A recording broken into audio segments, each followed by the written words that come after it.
السلام عليكم ورحمة الله وبركاته. إن الحمد لله نحمده ونستعينه ونستغفره ونؤمن به ونتوكل عليه ونعوذ بالله من شرور أنفسنا ومن سيئات أعمالنا. من يهدي الله فلا مضل له ومن يضلله فلا هادي له. وأشهد أن لا إله إلا الله وأشهد أن محمدا عبده ورسوله.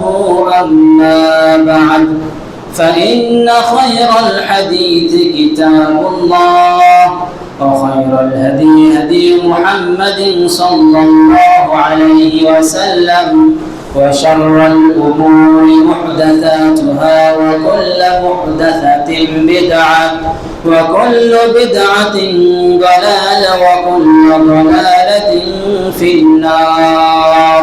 أعوذ بالله من الشيطان الرجيم. بسم الله الرحمن الرحيم. قاف والقرآن المجيد بل عجبوا أن جاءهم منذر منهم فقال الكافرون هذا شيء عجيب. أإذا متنا وكنا ترابا ذلك رجع بعيد.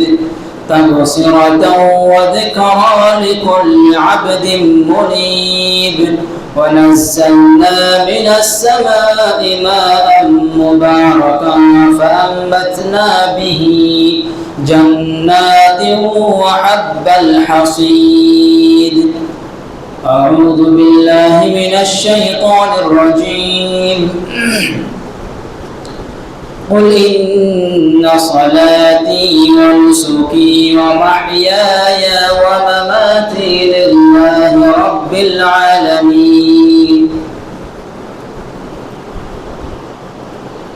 عن أبي هريرة رضي الله عنه قال قال رسول الله صلى الله عليه وسلم إن الله لا ينظر إلى أجسامكم ولا إلى صوركم ولكن ينظر إلى قلوبكم وأعمالكم. رواه مسلم. আলহামদুলিল্লাহ, শুরুতেই প্রশংসা জ্ঞাপন করছি সেই মহান রব্বুল আলামিনের, যে আল্লাহ রব্বুল আলামিন আমাকে আপনাকে পবিত্র জুমার দিন মসজিদে আসার সুস্থ রেখে তৌফিক দান করেছেন, সুস্থ রেখেছেন এবং কোরআন এবং হাদিস থেকে আমাদেরকে গুরুত্বপূর্ণ কথা শোনার তৌফিক দান করেছেন। সেই মহান রব্বুল আলামিনের শুকরিয়া আদায়ের লক্ষ্যে আমরা বলি আলহামদুলিল্লাহ। দরুদ, সালাম এবং শান্তি বর্ষিত হোক মানবতা মুক্তির দূত নবী কুলের শিরোমণি সাইয়্যিদুল মুরসালিন খাতামুন নবিয়্যিন, তার পরিবারবর্গ, তার সাহাবায়ে কিরাম এবং কিয়ামত পর্যন্ত একনিষ্ঠ তার অনুসারীদের উপর সালাম এবং শান্তি বর্ষিত হোক। আমরা সকলে বলি আল্লাহুম্মা সাল্লি আলাইহি আল্লাহুম্মা বারিক আলাইহি।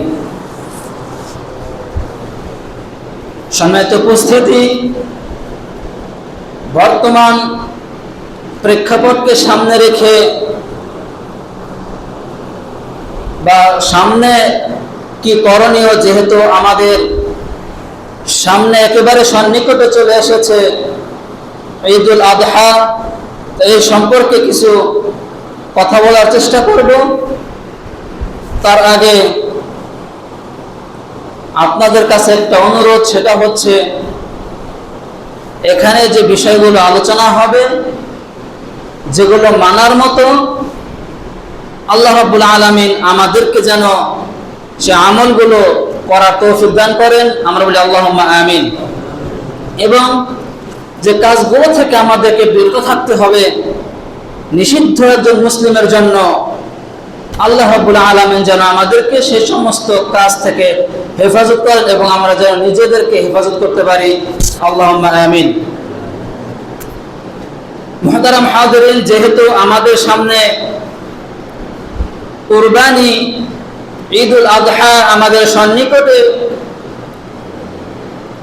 সেক্ষেত্রে এখানে অন্য কোনো বিষয়ে আলোচনা করাটাও যুক্তিসঙ্গত নয়। তো সেক্ষেত্রে আমরা যে বিষয়টা নিয়ে আলোচনা করবো সেটা হচ্ছে কুরবানি, ঈদুল আযহা। এখান থেকে আমরা কি শিক্ষা অর্জন করতে পারি, বা আমাদের শিক্ষাটা কি, আমাদের করণীয় কি,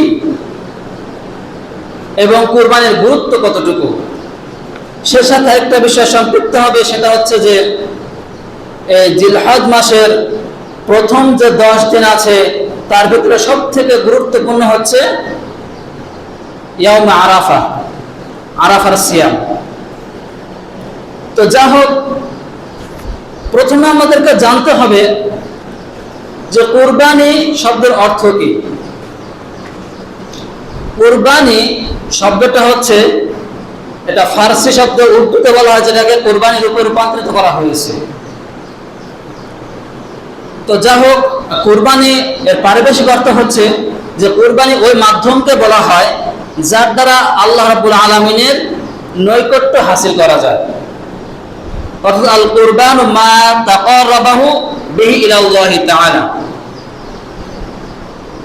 প্রচলিত অর্থে যদি আমরা বলি যে ঈদুল আজহার দিনে আল্লাহর সন্তুষ্টি লাভের উদ্দেশ্যে মানুষ যে কুরবান করে, অর্থাৎ পশু জবেহ করে, এটাকে বলা হয় কুরবানি। আমরা প্রতি বছর কুরবানি দিচ্ছি, কুরবানি করি, কিন্তু কুরবানির যে শিক্ষা আছে, আমাদেরকে কি শিক্ষা দিচ্ছে কুরবানি, আমরা সেই শিক্ষাটা অর্জন করতে পারি না। এটা হচ্ছে কি আমাদের জন্য একটা দুর্ভোগ। কারণ মুসলিম প্রতিনিয়ত আল্লাহ রাব্বুল আলামিনের ইবাদত পালন করে, কিন্তু সেখান থেকে যে শিক্ষা আছে শিক্ষাটা আমরা নিতে রাজি নই। যার জন্য দেখা যাচ্ছে আজকে পৃথিবীর বুকে সব থেকে নিষ্পেষিত, নির্যাতিত জাতি কারা? মুসলিম জাতি। কেন? ওই যে আমরা আল্লাহ রাব্বুল আলামিনের বিধান থেকে কি নিচ্ছি না, শিক্ষা নিতে পারতেছি না। শুধু আমরা সালাত আদায় করি, সিয়াম পালন করে, কুরবানি করি, হজ আদায় করে, যাকাত দেই, কিন্তু শিক্ষাটা কি আমরা বোঝার চেষ্টা করি না। এবং কতটুকু খালেস নিয়তে আল্লাহ রাব্বুল আলামিনকে রাজি খুশি করার জন্য এই ইবাদতগুলো করি, একমাত্র আল্লাহ রাব্বুল আলামিনই কি ভালো জানেন। আমরা সকলে জানি যে পূর্বেকার কুরবানি আর বর্তমান ইব্রাহিম আলাইহিস সালামের যে কুরবানি, সেটা পার্থক্য রয়েছে। পার্থক্যটা কি? পূর্বের সময় যদি কারো কুরবানি কি হতো, কবুল হতো, তাহলে আসমান থেকে একটা আগুন এসে সেই কুরবানিকে কি করতো, জ্বালিয়ে দিত। কিন্তু বর্তমানে সেই সুযোগটা নেই। আর আল্লাহ রাব্বুল আলামিন আমাদের উপর রহম করেছেন, সুযোগ দিয়েছেন, যাতে করে আমরা সেই পশুটার গোশত আমরা ভক্ষণ করতে পারি, সেখান থেকে উপকার লাভ করতে পারি। আল্লাহ রাব্বুল আলামিন উম্মতে মুহাম্মাদের উপরে এত দয়া করলেন, এত রহমত দিলেন, দিন শেষে আমরা সেই আল্লাহ রাব্বুল আলামিনকে ভুলে থাকি, বেমালুম হয়ে যায়। যার জন্য আমরা প্রতিনিয়ত ইবাদত করার পরেও আজকে আমরা নির্যাতিত। সব কিছু থেকে বাদ, যদি আমরা কোরবানি থেকে যদি আমরা শিক্ষা অর্জন করতে পারতাম, তাহলে আজকে মুসলিম জাতি আবার সেই পুনরায় সোনালী যুগের পূর্বের ন্যায় ফিরে যেত। তাদের মর্যাদা, তাদের সম্মান সেই সোনালী যুগের মতো হতো। আফসোস হয় এখানেই, আমার মনে হয় আমরা ইব্রাহিম আলাইহিস সালাম সম্পর্কে যতটা জানি, আমাদের নবী মুহাম্মদ সাল্লাল্লাহু আলাইহি ওয়াসাল্লাম সম্পর্কে আমরা কতটা জানি না। এর কারণ কি? বেমালুম আমরা। তাহলে আমরা শিক্ষা অর্জন করবো কোথা থেকে? শিক্ষা নিব কোথা থেকে? কার কাছ থেকে আমরা শিক্ষা নিব? আমি যদি এখন আপনাদেরকে প্রশ্ন করি যে রাসূল সাল্লাল্লাহু আলাইহি ওয়াসাল্লাম তার জীবদ্দশায় কতটি যুদ্ধে অংশগ্রহণ করেছেন, 99% মানুষ বলতে পারবে না। কিন্তু আমরা ইব্রাহিম আলাইহিস সালামের ঘটনা সম্পর্কে মোটামুটি সবাই আমরা অবগত।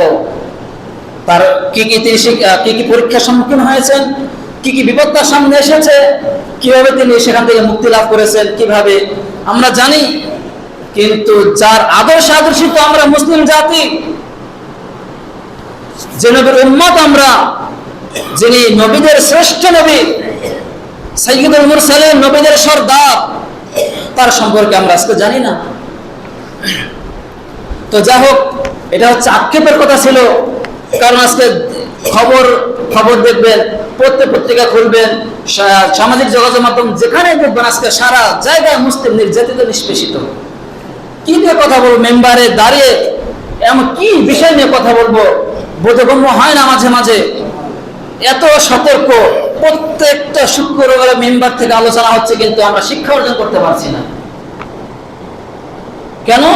আমরা আমাদের পবিত্র অনুসরণে সর্বদাই প্রস্তুত আছি। আমরা মনের বিরুদ্ধে যে আমাদেরকে জিহাদ করতে হবে, এটা আমরা জানি না। যার কারণে আজকে আমার আপনার ভিতরে ঈমান কতটুকু, সেটা প্রশ্নবিদ্ধ হয়ে যায়। তো যাই হোক, এটা বিষয় নাই। এখন আমরা আলোচনা করবো কুরবানির গুরুত্বটা কি। আমাদের আল্লাহ রাব্বুল আলামিন আমাদেরকে যে কুরবানি দিলেন, এর গুরুত্ব কি? আল্লাহ রাব্বুল আলামিন সূরা হজের 36 নম্বর আয়াতে বলছেন, ওয়াল বুদনা জাআলনাহা লাকুম মিন শাআইরিল্লাহি ফিহা খায়র। আল্লাহ রাব্বুল আলামিন বলছেন, কুরবানির পশুসমূহকে তোমাদের জন্য আল্লাহ রাব্বুল আলামিনের নিদর্শন সমূহের ভিতরে একটু অন্তর্ভুক্ত করে দিয়েছেন। কেন? লাকুম ফিহা খায়র, যাতে করে তোমরা এখান থেকে কল্যাণ হাসিল করতে পারো, যার মধ্যে তোমাদের জন্য কল্যাণ রয়েছে। কল্যাণটা কি? এই আয়াতের পরের অংশে আল্লাহ রাব্বুল আলামিন বলছেন যে এখান থেকে তোমরা নিজেরা খাও, তোমাদের আত্মীয় স্বজন এবং পাড়া ফকির মিসকিন যারা আছে এদেরকে তোমরা দাও। আমাদের বাংলাদেশে বর্তমান প্রেক্ষাপটে এমন হাজার পরিবার আছে যারা কোনোদিন গোশত খেতে পারে না, বিশেষ করে গরুর গোশত বা খাসির গোশত। কারণ বর্তমান যে দামের যে ঊর্ধ্বগতি, যার জন্য মানুষ হিমশিম খেয়ে যাচ্ছে। কিন্তু আল্লাহ রাব্বুল আলামিন কি বলেন যে এটা তোমাদের জন্য করে দিয়েছি, কুরবানি পশুগুলোকে তোমাদের নিদর্শন সময়ের ভিতরে একটু অন্তর্ভুক্ত করে দিয়েছি। তোমাদের জন্য এর ভিতরে কি রয়েছে? কল্যাণ রয়েছে। তো বুঝতে পারছেন তো কল্যাণটা কি? যদি আপনি কুরবানি দেন, আপনার পাড়া প্রতিবেশী আছে, আত্মীয় স্বজন আছে যারা কোনোদিন গোশত খেতে পারে না, আপনি তাদেরকে ওদিন কি করলেন? তাদেরকে আপনি দিয়ে খাবেন। এতে করে কি হয়? সামাজিক বন্ধন, মানুষের ভিতরে আরেকজন মানুষের মায়া মহব্বত তৈরি হয়।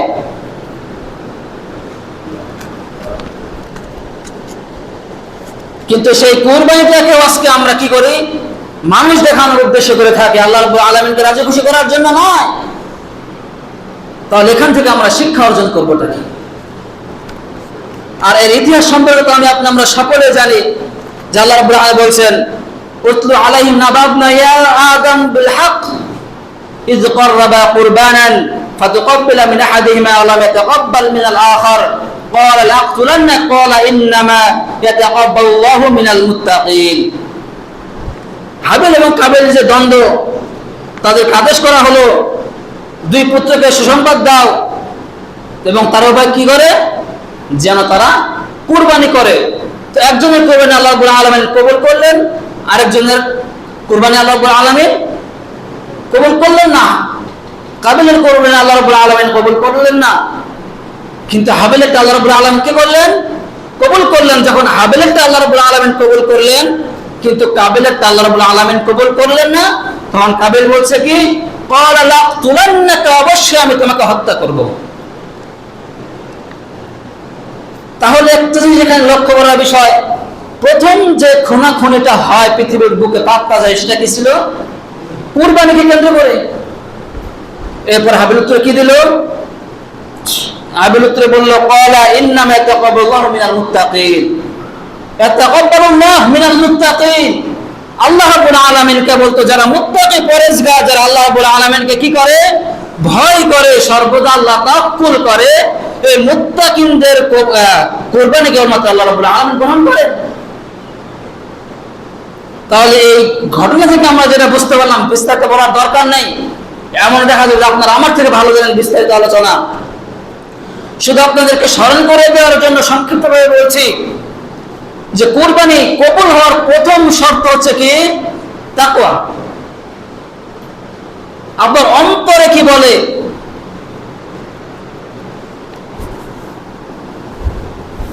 এবং সময়ের শুরু থেকে, পৃথিবীর শুরু লগ্ন থেকে বর্তমান সময় পর্যন্ত দুটি ইবাদত জারি ছিলেন, চলমান ছিলেন। সে দুটোর ভিতরে একটা হচ্ছে কি? সিয়াম। একটা কি? সিয়াম। আর একটা হচ্ছে কুরবানি। সিয়াম কি হবে? আল্লাহ রাব্বুল আলামিন বলেছে যে লাআল্লাকুম তাত্তাকুন, কুতিবা আলাইকুমুস সিয়াম কামা কুতিবা আলাল লাযিনা মিন ক্বাবলিকুম লাআল্লাকুম তাত্তাকুন। তাহলে সিয়াম যেমন তোমাদের পূর্ববর্তীদের উপর কি করা হয়েছে? ফরজ করা হয়েছে, ঠিক তোমাদের উপর কি করা হয়েছে? ফরজ করা হয়েছে। তাহলে বোঝা গেল পৃথিবীর শুরু লগ্ন থেকে বর্তমান সময় পর্যন্ত যে দুটি ইবাদত চলমান ছিল, সময়ের যুগ যুগ ব্যাপী, কাল ব্যাপী যে ইবাদত চালিয়ে চলমান ছিল, জারি ছিল, সেগুলো কি? সিয়াম এবং কি? কুরবানি। তাতে আল্লাহ রাব্বুল আলামিন বলেছেন, কুল্লু উম্মাতিন জাআলনা মাসকানান লিয়াযকুরু ইসমাল্লাহ, আমি এমন প্রত্যেক জাতির জন্য আমি কি করেছি? নিয়ম করেছি যাতে কি করে? তারা কুরবানি করে। মা রাযাকাহুম মিন বাহিমাতিল আনাম, এবং যাতে করে কি করে? ইসমাল্লাহ লিয়াযকুরু ইসমাল্লাহ, যাতে তারা আল্লাহ রাব্বুল আলামিনের স্মরণ করে। এরপর কি? মা রাযাকাহুম মিন বাহিমাতিল আনাম, এবং তাদের উপরে যে চতুষ্পদ, তাদের যে রিজিক দেওয়া হয়েছে, চতুষ্পদ জন্তু দেওয়া হয়েছে, এখান থেকে তারা কি করবে? কুরবানি করবে। ফা ইলাহুকুম ইলাহু ওয়াহিদ, তোমাদের ইলাহ কয়জন? ইলাহু ওয়াহিদ, একজন। তাহলে কি বোঝা গেল? যুগ যুগ থেকে বর্তমান সময় পর্যন্ত কুরবানি কি ছিল? জারি ছিল, শুধুমাত্র পদ্ধতি ভিন্ন ছিল। পদ্ধতিটা কি ছিল? ভিন্ন ছিল। এরপরে আমরা জানবো যে কুরবানিটা আমরা কার জন্য করব। আর শুরুতে আমি আপনাদের সামনে একটা আয়াত তেলাওয়াত করেছিলাম। আল্লাহ বলছেন, কুল ইন্না সলাতি ওয়া নুসুকি ওয়া মাহইয়ায়া ওয়া মামাতি লিল্লাহি রাব্বিল আলামিন।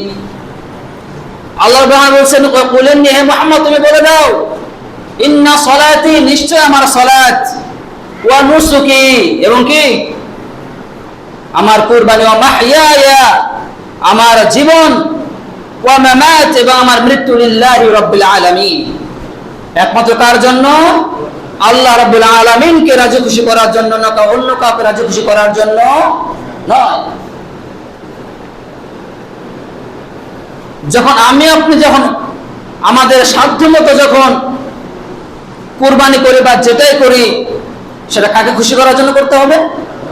আল্লাহ রাব্বুল আলামিনকে কেবলমাত্র রাজি খুশি করার জন্য করতে হবে। কিন্তু আমরা বর্তমান যে ইবাদতগুলো করে থাকি, বিশেষ করে কুরবানির ক্ষেত্রে, আমরা ভাবি অনেকে যে আমি এমন কুরবানি দেব যাতে এলাকার মানুষ প্রশংসা করে, যাতে সবাই বাহবা দেয় আমাকে। এরপর আল্লাহ রাব্বুল আলামিন সূরা কাউসারে বলছেন, ফাসাল্লি লিরাব্বিকা ওয়ানহার, হে মুহাম্মদ তুমি তোমার প্রভুর উদ্দেশ্যে সালাত আদায় করো এবং কি করো? কুরবানি করো। আপনি যেগুলো দেখবেন আয়াত, ইবাদত কেন্দ্রিক, সবগুলো কার জন্য করতে হবে? আল্লাহ রাব্বুল আলামিনের জন্য, একমাত্র আল্লাহ রাব্বুল আলামিনকে রাজি খুশি করার জন্য করতে হবে। যদি আমরা আল্লাহ রাব্বুল আলামিনকে রাজি খুশি করার জন্য না করি, সেই ইবাদত কি হয়ে যাবে? সে আমল কি হয়ে যাবে? বরবাদ হয়ে যাবে। সে আমলটা আল্লাহ রাব্বুল আলামিন গ্রহণ করবেন না। যেহেতু আমি কুরবানি দিচ্ছি, যেহেতু আমি সালাত আদায় করছি, যেটা আমাকে করতেই হচ্ছে, শুধু আমাদের নিয়তটাকে একটু পরিবর্তন করতে হবে। আমাদের অন্তরটাকে একটু পরিবর্তন করতে হবে। যদি আমাদের এই ভিতরে অন্তরটাকে একটু পরিশুদ্ধ করতে পারি, ইনশাআল্লাহ আমরা সফলতা অর্জন করতে পারবো। শুধুমাত্র এই আল্লাহ রাব্বুল আলামিনকে রাজি খুশি না করার জন্য, তার থেকে বিমুখতা করার জন্য আজকে আমাদের এগুলো অবস্থা। এরপর আল্লাহ রাব্বুল আলামিন বলছেন, আল্লাযীনা ইযা যুকিরাল্লাহু ওয়াজিলাত কুলুবুহুম, আল্লাযীনা ইযা যুকিরাল্লাহ, যখন তাদের কাছে কার কথা উল্লেখ করা হয়, আল্লাহ রাব্বুল আলামিনের কথা বলা হয়, ওয়াজিলাত কুলুবুহুম, তাদের অন্তরটা কি হয়ে যায়? অন্তর কেঁপে ওঠে, ভীত হয়ে যায় তাদের অন্তর। ওয়াসাবিরিন আলা মা আসাবাহুম, এবং যারা ধৈর্য ধারণ করে কখন? বিপদ আপদে। ওয়াল মুকিমুস সালাহ, এবং কি করে? যারা সালাত আদায় করে। ওয়া মিম্মা রাযাকনাহুম ইউনফিকুন, এবং আমি তাদেরকে যে রিজিক দিয়েছি এই রিজিক থেকে তারা কি করে? খরচ করে। তাহলে একজন মুমিনের বৈশিষ্ট্য, অন্যতম একটা বৈশিষ্ট্য কি? যখন তার সামনে আল্লাহ রাব্বুল আলামিনের কথা বলা হবে, জাহান্নামের কথা বলা হবে, তখন তাদের অন্তর ভয়ে ভীত হয়ে যাবে, তাদের অন্তরে কম্পন তৈরি হয়ে যাবে যে আমি কি করছি আর আমার কি করা উচিত। বিপদ আপদে অস্থিরতা না হয়ে সবর করবে, সালাত প্রতিষ্ঠা করবে, এবং আল্লাহ রাব্বুল আলামিন আমাকে আপনাকে যে রিজিক দিয়েছেন এই রিজিক থেকে আমাকে আপনাকে আল্লাহ রাব্বুল আলামিনের জন্য কি করতে হবে? ব্যয় করতে হবে। এগুলো কার বৈশিষ্ট্য? একটা মুমিনের বৈশিষ্ট্য। এবং এই সমস্ত ইবাদত বন্দেগী করতে হবে একমাত্র আল্লাহ রাব্বুল আলামিনকে রাজি খুশি করার জন্য।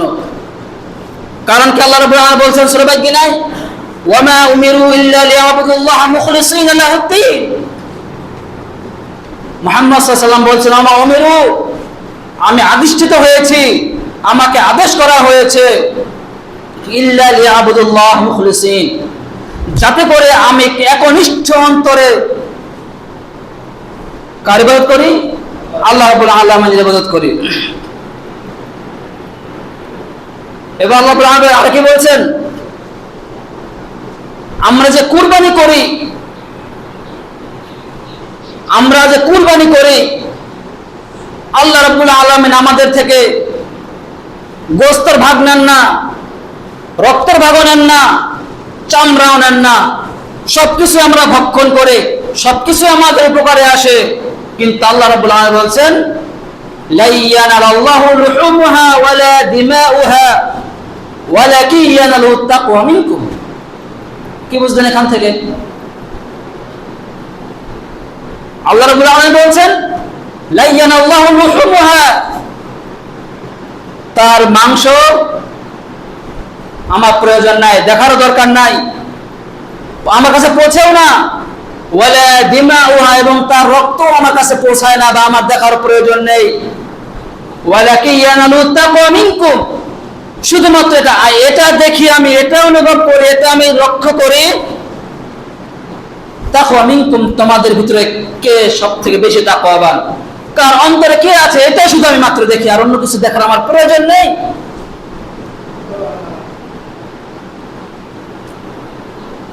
আল্লাহ নবী সাল্লাল্লাহু আলাইহি ওয়াসাল্লাম বলেছেন, আবু হুরায়রা রাদিয়াল্লাহু তাআলা আনহু قال, আবু হুরায়রা রাদিয়াল্লাহু তাআলা আনহু বলেছেন, قال রাসূল সাল্লাল্লাহু আলাইহি ওয়াসাল্লাম, রাসূলুল্লাহ সাল্লাল্লাহু আলাইহি ওয়াসাল্লাম বলেন, ইন্নাল্লাহা লা ইয়ানজুরু ইলা আজসামিকুম, আল্লাহ রাব্বুল আলামিন দেখেন না তোমাদের শরীরের দিকে, ওয়ালা ইলা সুওয়ারিকুম, এবং আল্লাহ রাব্বুল আলামিন দেখেন না তোমাদের গঠনের দিকে, কে সুস্থতার অধিকারী, কে কত সুন্দর, কে কত সুস্থ, এটা আল্লাহ রাব্বুল আলামিন দেখেন না। ওয়ালাকিন ইয়ানজুরু ইলা কুলুবিকুম, কিন্তু আল্লাহ রাব্বুল আলামিন দেখেন তোমাদের অন্তর, ওয়া আমালিকুম, এবং তোমাদের আমল। এই হাদিস এটাই প্রমাণ করে, এবং আল্লাহ রাব্বুল আলামিন আয়াত এটাই প্রমাণ করে। আমরা যত কিছু ইবাদত করি, যত কিছু করি না কেন, আমাদের অন্তর যদি পরিশুদ্ধ না থাকে, আমাদের হৃদয় যদি আল্লাহ রাব্বুল আলামিনকে রাজি খুশি করার জন্য না হয়, যদি লোক দেখানোর জন্য এই ইবাদতটা হয়ে থাকে, এই ইবাদত আমার আপনার কোনো কাজে আসবে না। এবার আল্লাহ রাব্বুল আলামিন আরো বলছেন, মান কানা ইউরিদু হারফাল আখিরাহ নাজিদ লাহু ফি হারথিহি। আল্লাহ রাব্বুল আলামিন বলছেন যে আখিরাতের ফসল কামনা করে, অর্থাৎ তার অন্তরকে পরিশুদ্ধ করে সে আখিরাতে কিয়ামতের মাঠে তার জাযা পাওয়ার আশা করে, আল্লাহ রাব্বুল আলামিন তার জাযাকে কি করেন? ফসলকে প্রবৃদ্ধি করে দেন, প্রসার করে দেন, বাড়িয়ে দেন। ওমান কানা ইউরিদু হারফাদ দুনিয়া নুতিহি মিনহা। আর যে ব্যক্তি দুনিয়াতে কোনো কিছু চাওয়ার আশা করে, আল্লাহ রাব্বুল আলামিন সেখান থেকে তাকে অল্প কিছু দেন। এরপর আল্লাহ রাব্বুল আলামিন বলছেন, ওমা লাহু ফিল আখিরাতি মিন নসিব। কিন্তু আখিরাতের দিনে, সে কঠিন মুসিবতের দিনে তার জন্য কোনো অংশ কি সে পাবে না। সম্মানিত উপস্থিতি, যদি আমরা একটু এখান থেকে লক্ষ্য করি আয়াত থেকে, যে কুরবানির সময় আমার অর্থ খরচ হচ্ছে, সিয়াম পালন করতেছে, আমার শারীরিক কষ্ট হচ্ছে, সারাদিন বিভিন্ন কাজ থেকে আমাকে আপনাকে দূরে থাকতে হচ্ছে, 5 বার 5 ওয়াক্ত সালাত আদায় করতে হচ্ছে। একটা জিনিস একটু লক্ষ্য করেন, এত কিছু করার পরেও যদি সেই ইবাদতটা আল্লাহ রাব্বুল আলামিন, আমার আপনার ইবাদতটা যদি আল্লাহ রাব্বুল আলামিন গ্রহণ না করেন, তাহলে অর্থ অপচয় করার আমার কোনো দরকার আছে? কষ্ট করে সিয়াম পালন করার কোনো প্রয়োজন আছে আমার আপনার জন্য? কষ্ট করে 5 বার 5 ওয়াক্ত সালাত আদায় করার কোনো প্রয়োজন আছে? কোনো প্রয়োজন নাই। একটা উদাহরণ দিলে স্পষ্ট হয়ে যাবে। মনে করেন যে আপনার বন্ধুর বাসায় বা আপনার আত্মীয় স্বজনের যখন বিয়ে খেতে যায় বা বিভিন্ন অনুষ্ঠানে যখন যাই, তখন আমরা কি করি? ভালো জিনিসটা আমরা নিয়ে যাওয়ার চেষ্টা করি আমাদের অর্থের উপর, যে আমার সামর্থ্য অনুযায়ী আমার যতটুকু সামর্থ্য আছে, আল্লাহ রাব্বুল আলামিন আমাকে তৌফিক দিয়েছেন, তার ভিতরে ভালো কিছু দেওয়ার চেষ্টা করি। কারণ আমি চিন্তা করি, যদি তাকে খারাপ জিনিস দেই বা তাকে যদি ভাঙ্গা জিনিস দেয়, সে কিভাবে কষ্ট পাবে, সে মনক্ষুণ্ণ হবে। ঠিক অনুরূপভাবে আমাকে আপনাকে কুরবানি করতে হবে আমার সামর্থ্য অনুযায়ী। আল্লাহ রাব্বুল আলামিন আমাকে আপনাকে যেমন সামর্থ্য দিয়েছে, যতটুকু দিয়েছেন, তার ভিতরে ভালো কিছু দেওয়ার জন্য আমাকে আপনাকে চেষ্টা করতে হবে। এবং আমার আপনার অন্তরকে পরিশুদ্ধ করতে হবে আগে। যদি আমাদের ইবাদতগুলোকে আল্লাহ রাব্বুল আলামিনের নিকট গ্রহণ করতে চাই, তাহলে সর্বপ্রথম আমার আপনার ভিতরে যে অন্যায় পাপ কাজ, খারাপ কাজগুলো আছে, এগুলোকে আগে কুরবানি করতে হবে। যদি এগুলোকে আমরা কুরবানি করতে পারি, এরপরে যদি আমরা কুরবানি করি, আশা করি ইনশাআল্লাহ এই ইবাদত আল্লাহ রাব্বুল আলামিন আমাদের জন্য জাযা দান করবেন ইনশাআল্লাহ। সামনে তো উপস্থিত বলছিলাম যে আমরা প্রতি বছর কুরবানি দেই, প্রত্যেক বছর আমরা অনেক কষ্ট করি, কিন্তু এখান থেকে যে শিক্ষা, সেই শিক্ষা আমি আপনি অর্জন করতে পারি না। যদি বলতে হয়, একটু শুরু থেকে বলতে হয়, আল্লাহ রাব্বুল আলামিন বলছেন, ফালাম্মা বালাগা মা'হু সা'য়া ক্বালা ইয়া বুনাইয়া ইন্নী আরা ফিল মানাম আন্নী আযবাহুক ফানজুর মাযা তারা। আল্লাহ রাব্বুল বলছেন, যখন ইব্রাহিম তার সন্তানকে বললেন, যখন তার ছেলে চলার বয়সে উপনীত হলো, তখন তার ছেলেকে গিয়ে বললেন, হে প্রিয় বৎস, আমি স্বপ্নে দেখেছি যে আমি তোমাকে জবাই করছি। ক্বালা ইয়া আবাতি ফাআল। এরপরে ইব্রাহিম আলাইহিস সালামের সন্তান কি বললেন? ইয়া আবাতি ফাআল, হে পিতা, আপনি সেটাকে বাস্তবায়ন করুন। মা তুমার, যা আপনাকে আদেশ করা হয়েছে। সাতাজিদুনি ইনশাআল্লাহু মিনাস সাবিরিন, নিশ্চয় আমাকে আপনি ধৈর্যশীলদের অন্তর্ভুক্ত পাবেন। এরপরে আল্লাহ রাব্বুল আলামিন কি বলছেন? এখানে শিক্ষাটা লুকিয়ে আছে। আল্লাহ রাব্বুল আলামিন বলছেন, ফালাম্মা আসলামা তাল্লাহু লিল জাবিন। আল্লাহ রাব্বুল আলামিন বলছেন যে ফালাম্মা আসলামা, তো তারা কি করলো? তারা উভয় আত্মসমর্পণ করলো এবং যখন তাকে কাত করে শুয়ে দিল।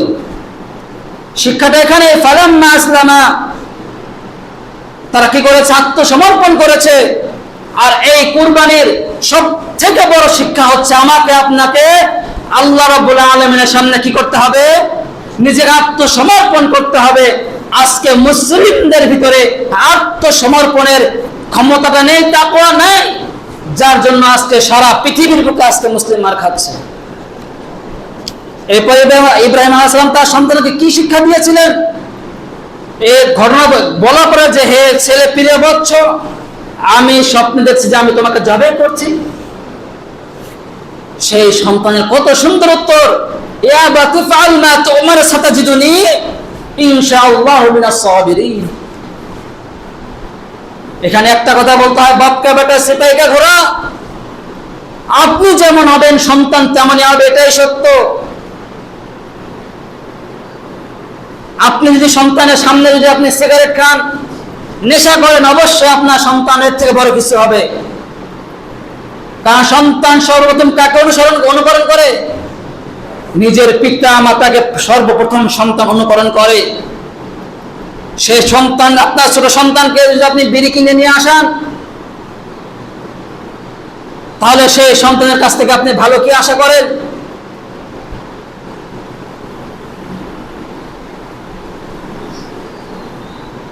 যদি সন্তানকে সুশিক্ষা শিক্ষিত অর্জন করতে পারেন, যদি আল্লাহ রাব্বুল আলামিনের যে ইসলামের যে শিক্ষা রয়েছে, শিক্ষা যদি আপনি দিতে পারেন, তাহলে সেই ইব্রাহিম আলাইহিস সালামের যে সন্তান ইসমাঈল আলাইহিস সালামের মতো আদর্শ সন্তান পৃথিবীর বুকে তৈরি হবে। আবার মুসলিম জাতি তাদের সসম্মানে সেই সোনালী যুগে ফিরে যেতে পারবে। কিন্তু সারা জীবন কুরবানি করব, সারা জীবন ইবাদত করব, হজ করব, যাকাত দিব, কিন্তু শিক্ষা দিতে পারবো না, ফালাম্মা ইসলামা, আমরা আত্মসমর্পণ করতে পারবো না, তাহলে আমাদের দুর্গতি অপমানিত ছাড়া কোনো কিছু আমাদের জন্য অপেক্ষা করবে না। সম্মানিত উপস্থিতি, এটাই হচ্ছে সব থেকে বড় শিক্ষা। আপনি পরিবার থেকে সন্তানকে কি শিক্ষা দিচ্ছেন? যেখানে আপনার সন্তানকে প্রথম শিক্ষা দেওয়ার কথা ছিল ইকরা বিসমি রাব্বিকাল্লাযী খলাক, পড়ো তুমি তোমার প্রভুর নামে যিনি তোমাকে সৃষ্টি করেছেন। কিন্তু আফসোস, আপনার সন্তানকে আপনি শিক্ষাচ্ছেন শরীয়তে অজগরটি আসছে পেরে, শরিয়াতে আমকে আমি খাবো পেরে। আপনার এখানে নৈতিকতা কি শিখালেন আপনার সন্তানকে? আপনি এখানে নৈতিকতা কোথায়? আর আপনি বলেন যে আমার সন্তানটা ভালো নয়, সে আমার কথা শোনে না, বাবা মার সাথে খারাপ আচরণ করে। আগে আর আপনি তো আগে ভালো হবেন। আপনি নিজে কোরআন পড়তে পারেন না, নিজে আল্লাহ রাব্বুল আলামিন সম্পর্কে জানেন না, আমাদের মুহাম্মদ সাল্লাল্লাহু আলাইহি ওয়াসাল্লাম জীবন আদর্শ সম্পর্কে আমার আপনার ধারণা নেই, মা আয়েশা রাদিয়াল্লাহু তাআলা আনহা সম্পর্কে আমার আপনার ধারণা নেই, খাদিজা রাদিয়াল্লাহু তাআলা আনহা সম্পর্কে আমার আপনার ধারণা নেই। তাহলে কি করে আমরা আশা করব যে আমরা আবার সেই পূর্বের সোনালী যুগে নয় ফিরে যেতে পারবো? কোশ্চিন কালে নয়। আগে আমি পিতা মাতা হিসাবে আগে আমার আপনার চরিত্র ইব্রাহিম আলাইহিস সালামের চরিত্রের মতো করতে হবে। যদি আমার আপনার চরিত্র করতে পারবো ইব্রাহিম আলাইহিস সালামের মতো, সেই দিন আমরা ইসমাঈল আলাইহিস সালামের মতো সন্তান জন্ম দিতে পারবো। যদি আমার আপনার চরিত্র ইব্রাহিম আলাইহিস সালামের মতো চরিত্র করতে না পারি, তাহলে আমরা ইসমাঈল আলাইহিস সালামের মতো সন্তান পৃথিবীতে জন্ম দিতে পারবো না।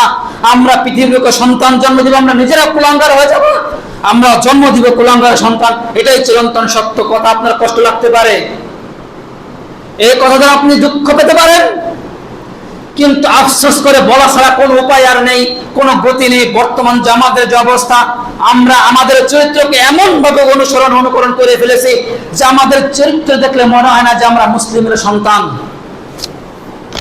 আমার আপনার চলাফেরা দেখলে মনে হয় না যে আমরা মুসলিমের সন্তান, বরঞ্চ আমাদের চরিত্র এমন হয়ে গিয়েছে সেই ইহুদি খ্রিস্টানদের, যারা এক সময় মুসলিমদের নাম শুনে ভয়ে থরথর করে কাঁপত, আজকে মুসলিম জাতি তাদের পাঁচটা গোলাম হয়ে আছে। কেন? শুধুমাত্র আমরা আদর্শ থেকে দূরে সরে গেছি। আফসোস করে বলা ছাড়া কোনো উপায় নেই। রাস্তাঘাটে চলবেন আল্লাহু আকবার, আল্লাহ আলামিন আমাদেরকে হেফাজত করুন, রক্ষা করুন, আল্লাহুম্মা আমিন। আমাদের চোখে জেনে থেকে আল্লাহ রাব্বুল আলামিন আমাদের সকলকে হেফাজত করুন। রাস্তাঘাটে চলতে যাবেন, বিশেষ করে ঢাকা শহরের কথা না বললে নয়। জিজ্ঞাসা করবেন যে তোমার নাম কি, সে বলবে তার নাম যে কোনো একটা মুসলিমের নাম। তোমার ধর্ম কি, বলবে ইসলাম।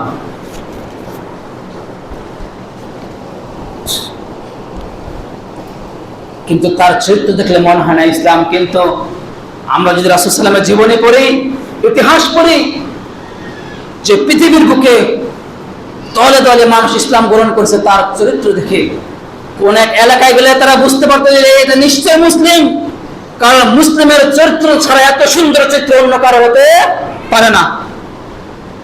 পৃথিবীর বুকে সর্বশ্রেষ্ঠ চরিত্রের অধিকারী হচ্ছে যারা মুসলিম, তাদের চরিত্র থাকবে। কিন্তু আজকে আমাদের চরিত্র তাদের থেকে নিকৃষ্ট হয়ে গিয়েছে। আল্লাহ রাব্বুল আলামিন আমাদেরকে হেফাজত করুন, আল্লাহুম্মা আমিন। আসলে বলার কোনো ভাষা নেই। আফসোস হয়, কষ্ট হয়, আমাদের চরিত্র কি হওয়ার কথা ছিল আর আমাদের চরিত্র আমরা কত নিম্ন জায়গায় নিয়ে গিয়েছি। আল্লাহু আকবার। আল্লাহ রাব্বুল আলামিন আমাদেরকে সাহায্য করুন, আল্লাহুম্মা আমিন। মুহতারাম হাজিরিন, যেটা বলছিলাম যে আসুন আমরা এই কুরবানি থেকে শিক্ষা নেই। শিক্ষা নিয়ে আমরা আমাদের আদর্শকে ইব্রাহিম আলাইহিস সালামের আদর্শ করি, আমাদের স্ত্রীদের চরিত্রকে আমরা মা খাদিজা রাদিয়াল্লাহু তাআলা আনহার মতো, আয়েশা রাদিয়াল্লাহু তাআলা আনহার মতো আমাদের স্ত্রীদের চরিত্র আমরা করি, তাহলে আমরা ইনশাআল্লাহ আল্লাহ চাহে তো অবশ্যই আমরা ইসমাঈল আলাইহিস সালাতু ওয়াস সালামের মতো সন্তানের জন্ম দিতে পারবো। আর এই সন্তানই উত্তর দিতে, এমন উত্তর দেবে, ইয়া বাতিফাল মা তুমার সাতাজিদুন ইনশাআল্লাহ মিনাস সাবিরিন। ইমানদার সন্তান যদি জন্মগ্রহণ করতে দিতে না পারেন, এই সন্তানকে যদি আপনি আজকে বলেন যে তুমি জিহাদের ময়দানে যাও, তাকে ঘাড় ধাক্কা দিয়ে আপনি পাঠাতে পারবেন না। পারবেন? সে শিক্ষাটা আমার আপনার সন্তানকে আমরা দিতে পেরেছি? আমরা দিতে পারিনি। যাক, আল্লাহ রাব্বুল আলামিন আমাদেরকে সে তৌফিক দান করুন, আল্লাহুম্মা আমিন। সম্মানিত উপস্থিতি এবং আমাদের নিকট সবথেকে যেটা গুরুত্বপূর্ণ বিষয় বর্তমান সময়ে, সেটা হচ্ছে যে কালকে অবশ্যই আমরা সিয়াম রাখার চেষ্টা করবো, কারণ কালকে হচ্ছে আরাফার দিন। আর আল্লাহ নবী সাল্লাল্লাহু আলাইহি ওয়াসাল্লাম বলছেন সিয়াম ইয়াউমে আরাফা, অর্থাৎ আরাফার সিয়ামের ব্যাপারে আবু কাতাদা থেকে বর্ণিত রাসূল সাল্লাল্লাহু আলাইহি ওয়াসাল্লাম বলছেন সিয়ামু ইয়াউমে আরাফা, আরাফার সিয়াম আহতাসিবু আলাল্লাহ, আমি এটা আল্লাহ রাব্বুল আলামিনের কাছে আশা করি যে আইয়ু কাফরা সানাহ আল্লাতী ক্বাবলাহু, পূর্বের এক বছর ওয়াসাদাল্লাতী বা'দা, এবং সামনের এক বছর গুনাহ আল্লাহ রাব্বুল আলামিন কি করে দিবেন? ক্ষমা করে দিবেন। এটা আমি আল্লাহ রাব্বুল আলামিনের উপর আশা করি।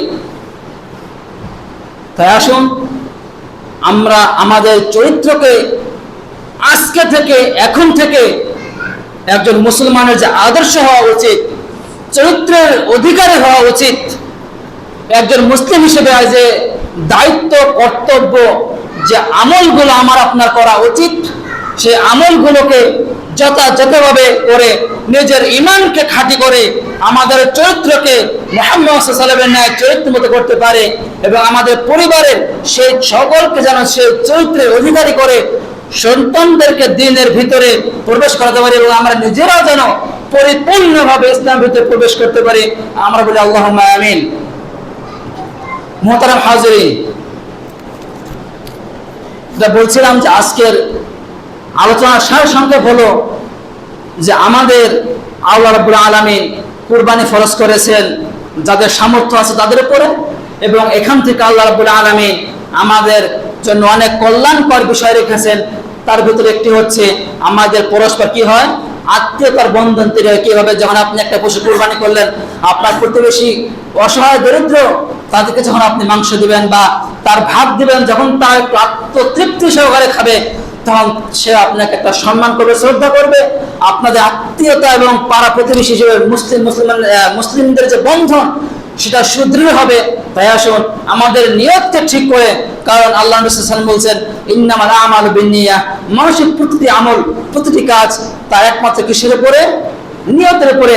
আমার আপনার নিয়ত যদি সঠিক হয়, আমার আপনার নিয়ত যদি সুস্থ সবল হয়, যদি আল্লাহ রাব্বুল আলামিনকে সন্তুষ্ট করার উদ্দেশ্য হয়ে থাকে, আমরা যেটাই কুরবানি করি না কেন আমাদের সামর্থ্যের ভিতরে, সেটাকে আল্লাহ রাব্বুল আলামিন সন্তুষ্ট কবুল করে নেবেন এবং আল্লাহ রাব্বুল আলামিন আমাদেরকে পরিপূর্ণভাবে তার আমরা যে কুরবানি পশু কুরবানি দেব বা আমরা যে ইবাদতগুলো করব, আল্লাহ রাব্বুল আলামিন আমাদের সে প্রত্যেকটা ইবাদত ক্ষণে ক্ষণে আমরা যে ইবাদতগুলো করি, আজগার ফিকির করি, কোরআন তেলাওয়াত করি, আল্লাহ রাব্বুল আলামিন আমাদেরকে যেন খালেস নিয়তে মুখলিসিন খালেস হিসেবে যেন আমাকে আপনাকে সেই আমলগুলো করার তৌফিক দান করেন এবং শয়তানের ওয়াসওয়াসা থেকে যেন আমাকে আপনাকে প্রত্যেকটা মুসলিমকে যেন আল্লাহ রাব্বুল আলামিন হেফাজত করেন। ওয়া আখির দাওয়ানা আলহামদুলিল্লাহি রাব্বিল আলামিন।